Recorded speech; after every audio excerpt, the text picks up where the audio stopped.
my son is about to get his driver's license Okay. next month. Uh-oh. Okay?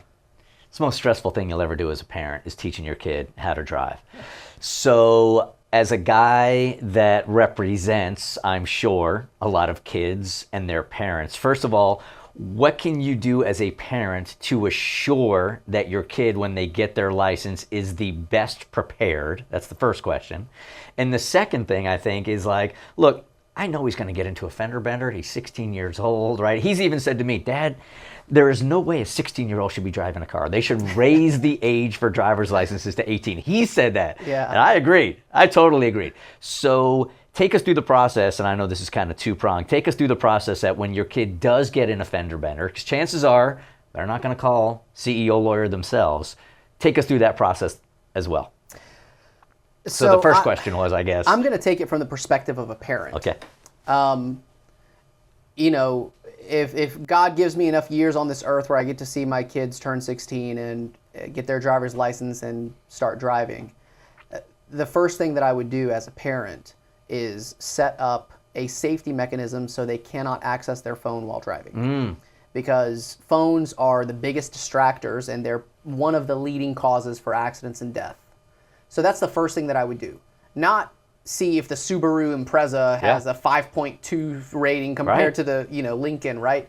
It's, look, all cars are safe at this point. You don't have the same faulty issues like brakes going out and airbags going out. You should focus on the things that really move the needle. And that's making sure they cannot access their phone or any of those apps while they're driving. The second thing is empowering your kid to ask for help if they do get into an accident.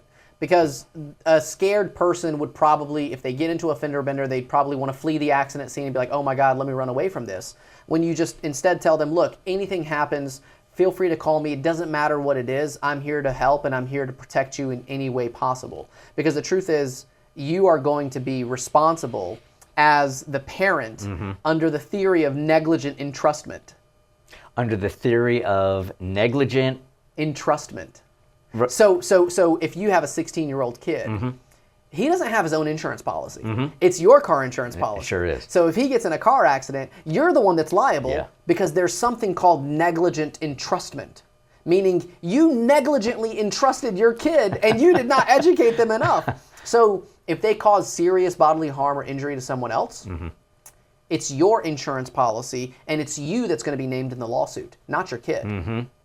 So is the first thing that you tell your kid if they get into an accident, is it call me? Is it call insurance? Is it call 100%. you? Who is call it? the parent first, right? Like because you're probably gonna want to calm them down first. It's like, hey, it's okay. Tell me what happened. FaceTime me. Get on a video. Make sure you're in a safe place first. If you get rear-ended or you're in a fender bender on the highway, get out of the main road and get in a safer place. And even though there's a ton of comments on social media that say, oh, you should never move your vehicle and blah, blah, blah. Dude, I don't care what anyone says. If there's a risk of you dying because your car is parked in the middle of the highway and you have the ability to move it to the shoulder, move it to the shoulder, okay?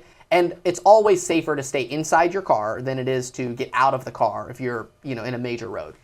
But that's the first thing is if you get into an accident, just call me as your parent. I'm going to protect you. I'm going to guide you and tell you what you need to do. And the second thing is really just be vigilant. Pay attention to your surroundings. We're in Atlanta, which is one of the epicenters for child trafficking. So there are definitely situations where accidents are created so that they can kidnap and take control of other kids. Man. Yeah. And so I think it's a good idea to have dash cams on your car. It's a good idea to make sure that their phones are only not working when they're driving.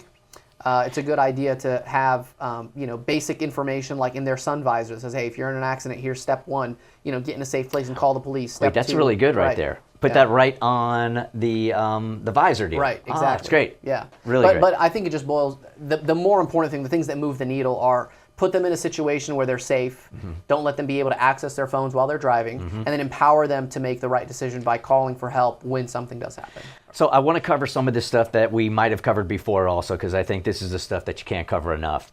I know when I get into an accident or got into an accident, thank you for finding me another insurance company because they dropped me.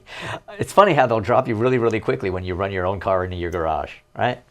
Yeah, well, there's also the accident. analysis of whether it's even worth calling insurance. Yeah. Because sometimes, That one was $13,000. I had to call insurance on that one. yeah, worth it. But run us again through the proper procedure. You get into a fender bender on 285 or whatever. What are you supposed to do? Because I think the last time that we were talking about it, I was really surprised that you said the first thing you need to do, obviously, besides making the calls, is like start taking pictures almost immediately. Yeah, right.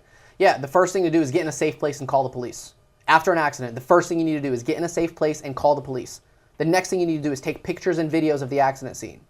That's going to serve as evidence. If the person that hits you flees the accident scene, maybe you can get their license plate and you can get their immediate response, because the first reaction, the first thing that comes out of your mouth after an accident is usually the truth.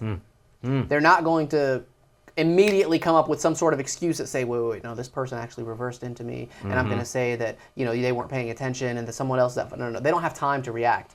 And there's even some minutia rules of evidence that allow those immediate responses as evidence, because the likelihood of them being true is very high. So if you whip out your phone and start recording right away, and the reaction that they give you is most likely going to be the highest indication of truth. And number 3 is go to the doctor. Make sure that after you've called the police, you get the report done, you take photos and videos, go get checked out by a medical professional. The reason I love taking out the phone and taking videos is because the story that you get from the other person with you is not going to be the same that they give to the police officer. Right. Because, when you hit someone else in your car, this is a civil matter.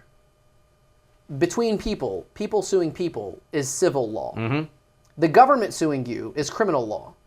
So when the police get there, they can choose to give the other person a ticket. That becomes a criminal matter, because now you got a ticket for following too closely, for failure to yield, for driving with a suspended license, whatever it is. And now the government is suing you, which is a criminal matter.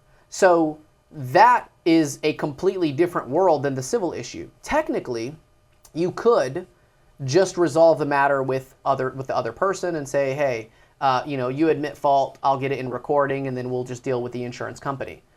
I strongly advise against that, because people lie. And especially when it involves their own money.